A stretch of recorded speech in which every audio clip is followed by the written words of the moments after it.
ನಮ್ಮೂರಿಂದ ಚಾಮರಾಜಪೇಟೆಗೆ ಮರಿ ಹಾಕಿ ಹೋಗಿದ್ದು ಮತ್ತೆ ಈ ವರ್ಷದ ಬಜಾರ್ ಹೆಂಗೆ ಅಂತ ಹೇಳ್ತೀನಿ. ಪೂರ್ತಿ ಹೊಡೆ ನಿಮಗೆ ಗೊತ್ತಾಯ್ತದೆ. ನಾನಿ ಮಾರೈತಮ್ಮ, welcome back to my meal. ನಮ್ಮ ಹುಡ್ಗನ್ ಟೆಂಪ ಮಾಡ್ಕೊಂಡು ನಾನು ಮತ್ತೆ ನಮ್ಮೂರಲ್ಲಿ ಚಾಮರಾಜಪೇಟೆಗೆ ಮರಿ ಹಾಕೊಂಡು ಹೋಯ್ತಾ ಇದೀವಿ.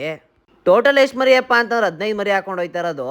ನಾನು ಸುಮಾರು ಜನ ಕೇಳಿದೆ ಹೋಗಿರೋರು, ನಾವು ಹೋದ ವರ್ಷಕ್ಕಿಂತ ಈ ವರ್ಷ ಚಾಮರಾಜಪೇಟೆ ಸ್ವಲ್ಪ ಡಲ್ಲೇ ಅಂತ. ಅಲ್ಲೋಗಿ ನೋಡುವ ಬನ್ನಿ ಈ ವರ್ಷದ ಬಜಾರ್ ಹೆಂಗೈತೆ ಅಂತ. ಅಲ್ಲಿಂದ ಡೈರೆಕ್ಟ್ ಬಂದಿದೆ ನಾವು ಚಾಮರಾಜಪೇಟೆಗೆ. ಈ ಟೆಂಪೋ ಇಂದ ಕೆಳಗಡೆ ಇಳಿಸ್ಬೇಕು ಮರಿಗಳೆಲ್ಲನೂ. ಟೆಂಪೋ ಇನ್ ಕೆಳಕ್ಕೆ ಇಳಿಸ್ತಾ ಇದೆ. ಇದಕ್ಕೆ ನಮ್ಮ ಊರವ್ರು ದೊಡ್ಡ ಮರಿ ಎಲ್ಲ ಸೇಲ್ ಆಗೋದು, ಮತ್ತೆ ನನ್ನ ಮರಿ ಸ್ವಲ್ಪ ಸಣ್ಣ ಮರಿ. ಯಾಕಂದ್ರೆ ನಾನು ದೊಡ್ಡ ಮರಿ ಎಲ್ಲ ಊರಲ್ಲೇ ಕೊಟ್ಬಿಟ್ಟಿದ್ದೆ. ನಮ್ಮ ಅದೃಷ್ಟ ಏನೋ ಗೊತ್ತಿಲ್ಲ, ಟೆಂಪೋ ಇನ್ ಕೆಳಕ್ಕೆ ಇಳಿಸ್ತಿದ್ದಂಗೆ ಮರಿ ಎಲ್ಲ ಸೇಲ್ ಆಗೋದು. ನಾವು ಅಷ್ಟೇ ಬಂದಿದ್ದು ಅವ್ರಿಗೆಲ್ಲ ಮರಿ ಸೇಲ್ ಆಗೋದು, ಇನ್ನು 2 ಮರಿ ಇರೋದು.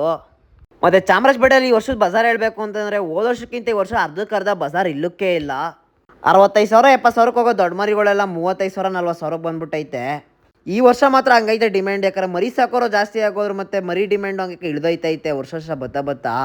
ಚಾಮರಾಜಪೇಟೆಯಲ್ಲಿ ಹೋದ ವರ್ಷಕ್ಕೂ ಈ ವರ್ಷಕ್ಕೂ ಡಬ್ಬಲ್ ಮರಿ ಸೇರೈತೆ. ನಾವು ತಂದಿದಂಥ ಮರಿ ಪೂರ್ತಿ ಸೇಲ್ ಐತೆ. ಈಗ ಊರ್ ಕಡೆ ಹೊಳ್ತಾ ಇದೀವಿ.